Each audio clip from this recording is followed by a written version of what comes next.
सुश्री पंकजा मुंडे थी, उन्होंने भी सवाल को उठाया।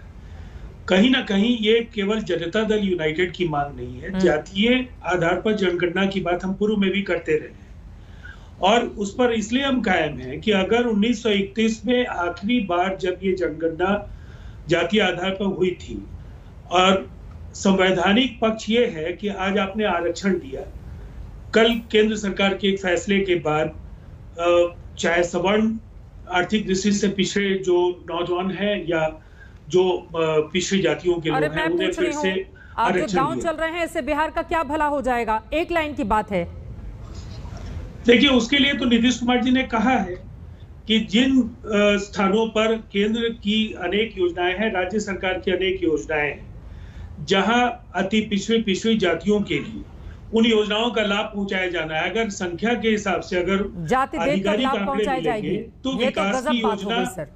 जाति देखकर हम लाभ पहुंचाएंगे जनता के भीतर या ये देखेंगे कि किसको जरूरत है? लेकिन गौरव भाटिया जी, सीधे आप जवाब दीजिए, क्या जाति आधारित जनगणना कराएगी सरकार? गौरव भाटिया जी अभी स्क्रीन पर दिखाई नहीं दे रहे हैं, जल्दी से गौरव भाटिया जी, अगर मेरी आवाज आप तक पहुंच पा रही हो, जाति आधारित जनगणना क्या कराएगी सरकार?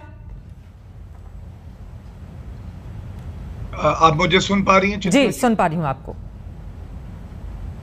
देखिए चित्रा जी, सर्वप्रथम तो जो बात आपने उठाई अपनी रिपोर्ट में, मैं उसको दर्शकों के समक्ष रखना चाहूँ कि एक ऐतिहासिक फैसला किया गया है केंद्र सरकार द्वारा, जो नीट में अंडर ग्रेजुएट और पोस्ट ग्रेजुएट BPS और जो पोस्ट ग्रेजुएट की सीट्स होती हैं उसमें OBC वर्ग के लिए 27% और गरीब जो हैं, जो हम लोग पहले इकोनॉमिकली वीकर सेक्शन के लिए संवैधानिक संशोधन करके प्रावधान बनाए थे 10% आरक्षण।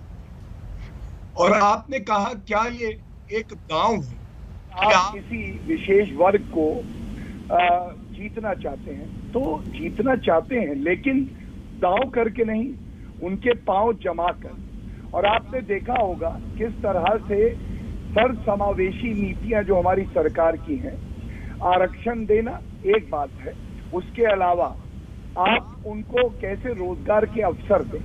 अभी कैबिनेट एक्सपेंशन हुआ था, उसमें हमने देखा 28 OBC जो वर्ग है उनके प्रतिनिधि SC ST महिलाओं को एक भागीदारी दी गई। ये अपने आप में दिखाता है कि आपको उनको मुख्य धारा से जोड़ना होगा और जब वो प्रतिनिधित्व करेंगे तब वो अपने वर्ग की बात भी करेंगे और वो देश के लिए ठीक है। गौरव जी, मैं आपके पास दोबारा आऊंगी, चूंकि मैं चाहूंगी कि आपका वीडियो और ऑडियो जल्द से दुरुस्त किया जाए। मैं फौरन आपके पास आऊंगी। अभय दुबे जी, ये जो सरकार का फैसला है इसको कैसे आप देख रहे हैं?